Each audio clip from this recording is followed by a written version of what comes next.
आगे बढ़े और अब आपको बताएं कि पाकिस्तान में चीनी भाइयों की जान और माल का तहफ़्फ़ुज़ अव्वलीन तरजीह है। पाक चीन ताल्लुकात के खिलाफ घनौनी साजिश हरगिज़ बर्दाश्त नहीं की जाएगी। गैर मुल्कियों के लिए सिक्योरिटी इंतजामात मजीद मजबूत किए जाएंगे। वज़ीर आज़म शहबाज शरीफ ने इस्लामाबाद में चीनी सफारत खाने के दौरा किया। चीनी सफ़ीर से मुलाकात की। कराची में चीनी काफिले पर दहशतगर्द हमले में ताज़ियत का इजहार किया।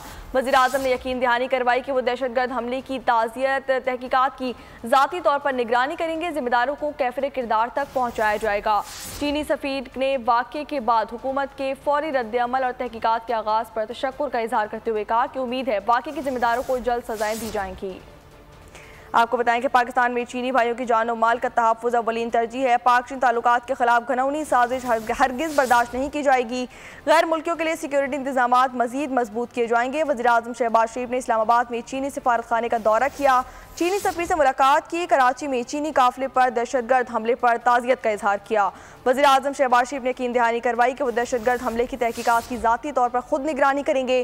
जिम्मेदारों को कैफिर किरदार तक पहुँचाया जाएगा। चीनी सफ़ीर ने वाक़े के बाद हुकूमत के फौरी रद्द-ए-अमल और तहकीकात के आगाज़ पर तशक्कुर का इजहार करते हुए कहा कि उम्मीद है वाक़े के जिम्मेदारों को जल्द सज़ाएँ दी जाएंगी। सब्सक्राइब करें और बेल दबाएं ताकि कोई खबर रह न जाए।